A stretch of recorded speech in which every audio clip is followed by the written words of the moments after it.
a graça e a paz de Cristo seja conosco e habite em nossos corações. Gênesis capítulo 2, 18, diz: Então o Senhor Deus declarou: Não é bom que o homem esteja só. Farei para ele alguém que o auxilie e lhe corresponda. Não é bom sermos sós ou estarmos sós. Nós vivemos em um ambiente cultural que ressalta a autoconfiança e a independência. Ser autoconfiante e ser independente. De fato, nós somos inclinados a fazer da independência um Deus. Eu sou independente, então se eu sou independente, eu posso umas tantas coisas. Esta ênfase da individualidade tem sido adotada por vários movimentos, entre aspas, pelos direitos de homens e mulheres e tem contribuído para a desconfiança e infidelidade e infelicidade também entre homens e mulheres.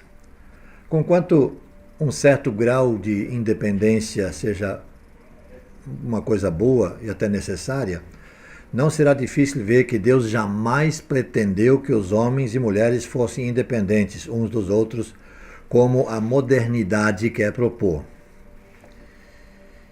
O próprio fato de que ele os fez homem e mulher, Gênesis 1, 27, e instituiu suas leis para a reprodução humana, do modo como fez, esse fato, ou estes fatos, eles nos dão tal indício. E para se tirar toda a dúvida, Deus revelou através do apóstolo Paulo que nem a mulher é independente do homem, nem o homem independente da mulher.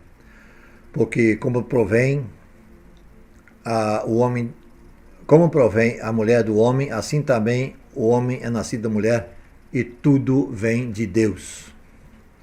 Deus criou o homem e não levou muito tempo para que determinasse que não é bom que o homem esteja só. Far-lhe-ei uma auxiliadora que lhe seja idônea, correspondente. Gênesis 2, 18. O registro das Escrituras nos mostra que Deus trouxe a Adão todos os animais, colocou diante dele com o propósito de nomeá-los. Esse foi o primeiro trabalho, a primeira incumbência de Adão, dar nome aos animais. E o texto diz em Gênesis 2:20: Para o homem, todavia, não se achava uma auxiliadora que lhe fosse idônea, que lhe correspondesse. Então Deus fez com que Adão pegasse no sono. Esse deve ter sido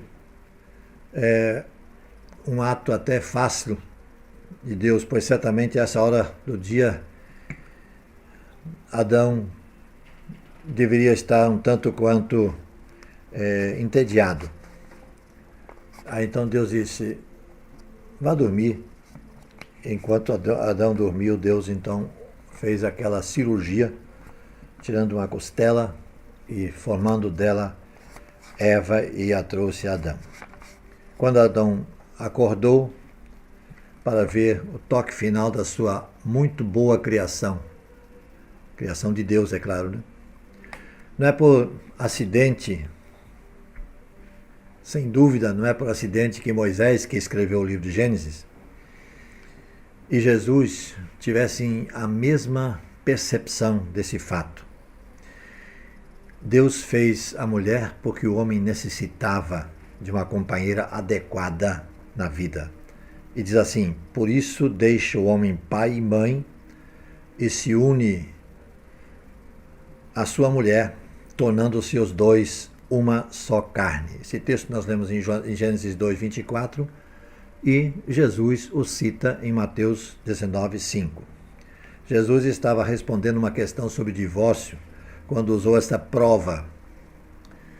Sua resposta à questão foi: de modo que já não são dois, porém uma só carne. Portanto, o que Deus ajuntou, não o separe o homem. Aliás, é uma coisa interessante. Esse texto, Paulo também usa lá na carta aos Efésios. Porém, o complemento é Jesus quem dá, que é exatamente esse capítulo 19, versículo 6 do livro de Mateus. De modo que já não são mais dois, porém uma só carne. Portanto, o que Deus ajuntou, não o separe o homem. De acordo com Jesus, Assim como Deus uniu Adão e Eva, ele une um homem e uma mulher no casamento hoje. Eles não são mais dois, porque Deus os fez um.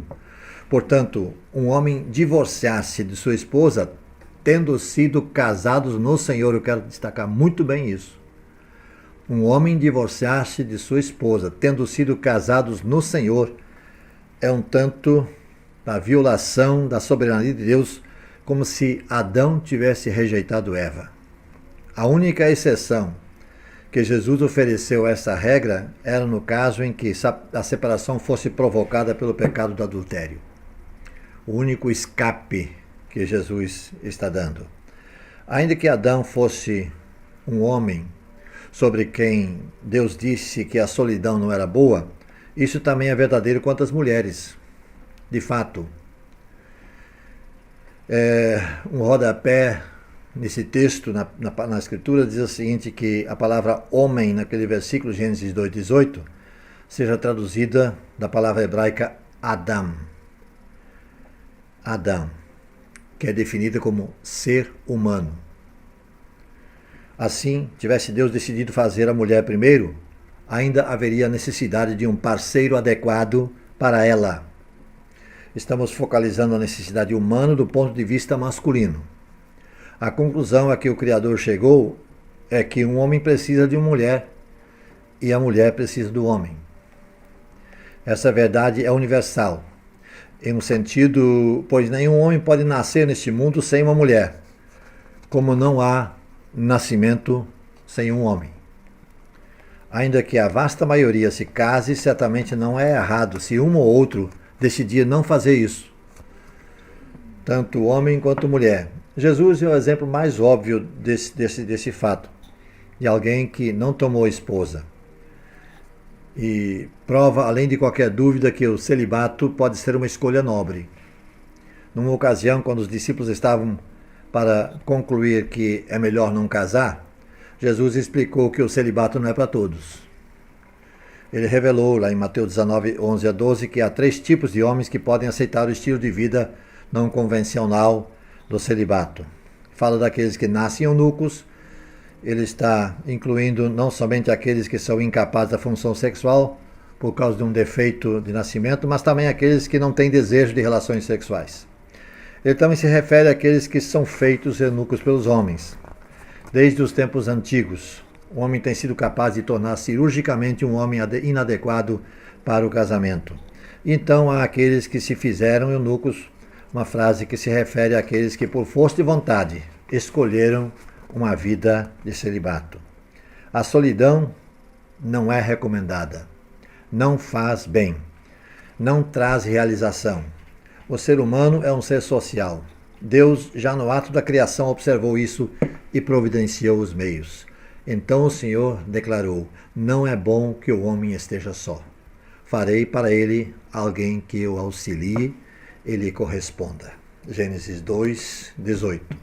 Que Deus nos dê a graça para compreendermos cada vez mais essa situação que a sociedade humana tem conturbado. Creio eu que essa sociedade tem estado a serviço de Satanás, na procura de trazer confusão na mente das pessoas, mas que na palavra de Deus é clara e inequívoca.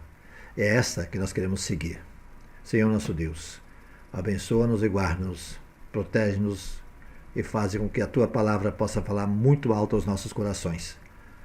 Em nome de Jesus. Amém.